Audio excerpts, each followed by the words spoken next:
So you ask yourself, should I make orange peel compost or should I make leaf mold? Well, I'm doing both.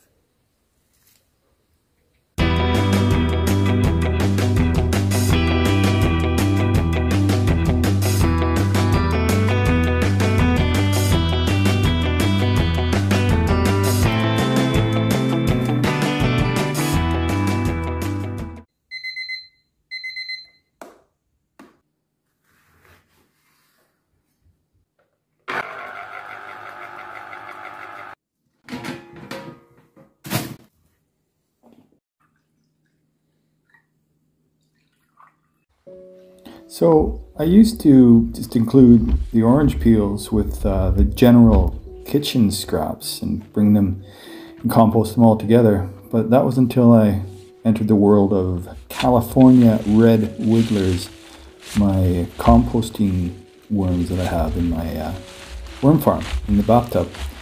So the worms don't particularly love a ton of citrus.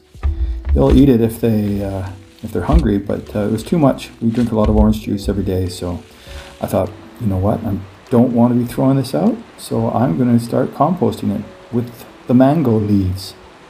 So I started this pile about a year ago. It takes a while to build up some mass.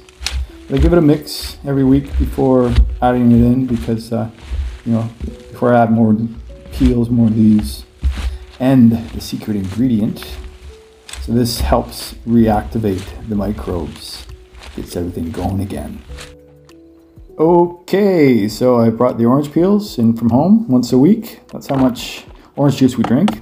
Dump it in there. Now the secret ingredient, this is horse manure we get from a guy down the road.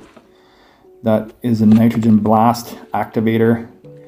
Throw some water in there, get things moving around. Those microbes need water. Okay, so I'm going to give that a mix that around before I add in the leaves. Of course, it's always recommendable to wear gloves because it can get nasty in there.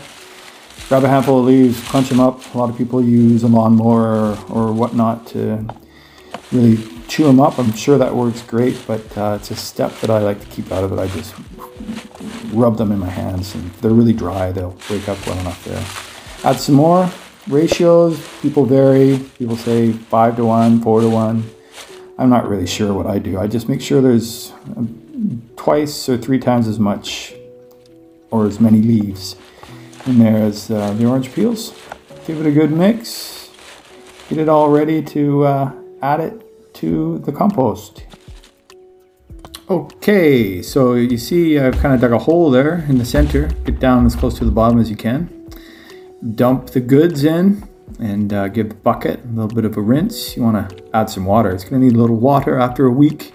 You don't want to add too much. You give it this squeeze test. Grab a fistful, give it a squeeze. There should only be a few, 2 or 3 drops of water coming out of there. You don't want it too wet.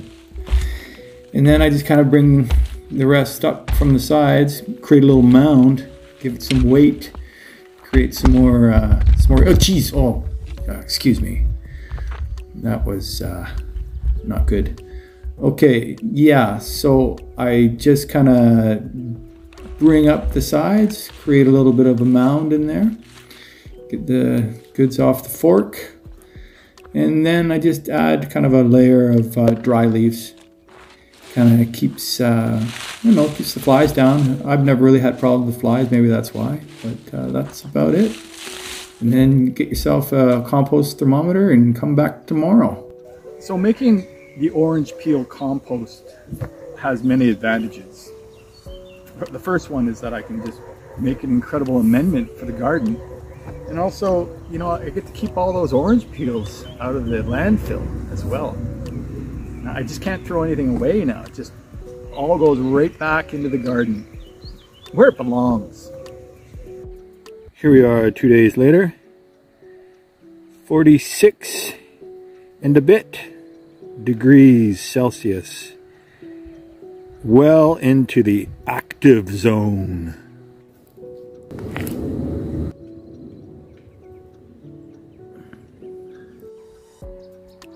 Day 3, cracked 50. Very active. Okay, just cracked 55.